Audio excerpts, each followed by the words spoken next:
अमरावती जिल्ह्यात दिवसेंदिवस तापमानाचा पारा चढत असून उष्माघाताचा धोका वाढत चालला आहे. या पार्श्वभूमीवर बडनेरा येथील मोदी रुग्णालय प्रशासन सतर्क झाले आहे. रुग्णालयात स्वतंत्र उष्माघात कक्ष नसला तरी उष्माघातग्रस्त रुग्णांकरिता तात्काळ उपचारांची संपूर्ण व्यवस्था करण्यात आली आहे. वैद्यकीय अधिकारी डॉक्टर राजकुमार यांच्या माहितीनुसार रुग्णालयात दाखल होणाऱ्या रुग्णांना विलंब न करता प्राथमिक उपचार, सलाईन, शरीराचे तापमान नियंत्रण आणि आवश्यक औषधोपचार त्वरित दिले जात आहेत. उष्माघात हा जीवघेणा आजार ठरू शकतो, त्यामुळे प्रत्येक रुग्णावर तत्परतेने उपचार करण्यावर भर दिला जात आहे. गंभीर रुग्णांची प्रकृती लक्षात घेऊन त्यांना पुढील उपचाराकरिता जिल्हा सामान्य रुग्णालयात हलविण्याची तयारीही पूर्ण ठेवण्यात आली आहे. याकरिता 24 तास आपत्कालीन रुग्णवाहिका सेवा उपलब्ध असून आपत्कालीन परिस्थितीत रुग्णांना त्वरित हलविले जात आहे. दरम्यान वाढत्या उन्हाच्या पार्श्वभूमीवर नागरिकांना दुपारच्या वेळेत बाहेर न पडण्याचे, भरपूर पाणी पिण्याचे, डोक्यावर टोपी किंवा कापड वापरण्याचे आवाहन करण्यात आले आहे. तसेच उष्माघाताची लक्षणे जाणवल्यास तात्काळ डॉक्टरांचा सल्ला घेण्याचेही सांगण्यात आले आहे. उष्णतेच्या तीव्र लाटेत आरोग्य यंत्रणेची सज्जता महत्वाची ठरत असताना मोदी रुग्णालय नागरिकांना दिलासा देण्यासाठी प्रयत्नशील आहे. जास्त चढत आहे आणि त्यामुळे उष्माघातासारखे आजार होण्याची शक्यता आहे. तर या आजारासंदर्भात आपण नागरिकांना काय सांगाल? उष्माघात हा प्रामुख्याने उन्हाळ्यात होणारा एक तातडीचा उपाययोजना करणारा असा आजार आहे.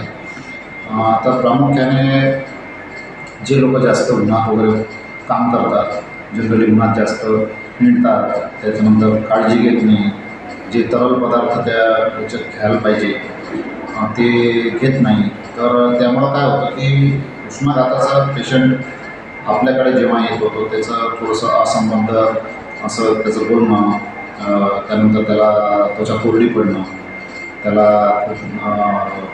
घाम येणं, घबराट होणं, अशा प्रकारचे जे लक्षणं असतात त्याच्यावरून आपण त्याला उष्माघात एक निदान त्याचं करू शकतो.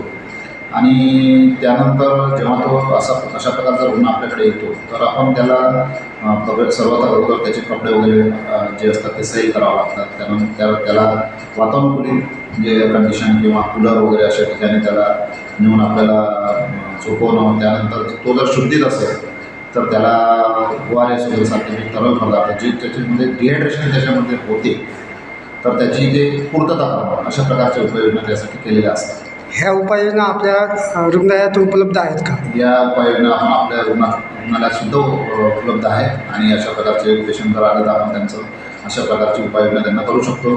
गरज पडल्यास त्याला जर ताप असल्यास तर मग ताप उतरण्यासाठी काही त्याला मेडिसिन, इंजेक्शन वगैरे देऊ शकतो. त्यानंतर त्याला सलाईनची गरज असेल सलाईन देऊ शकतो. सलाईन वगैरे आपल्याकडे भरपूर प्रमाणात उपलब्ध आहे.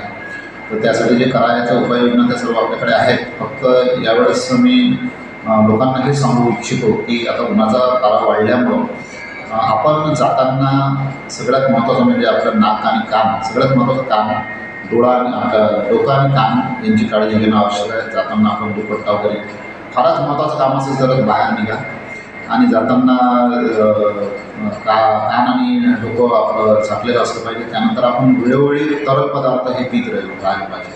पाणी जास्त पीत राहायला पाहिजे जेणेकरून डिहायड्रेशन होणार नाही.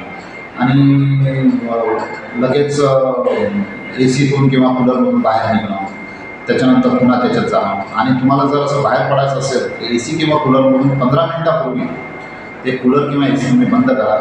नॉर्मल वातावरणात तुम्ही हे उभा साधनं करा शरीराला आणि त्यानंतर तुम्ही बाहेर निघा.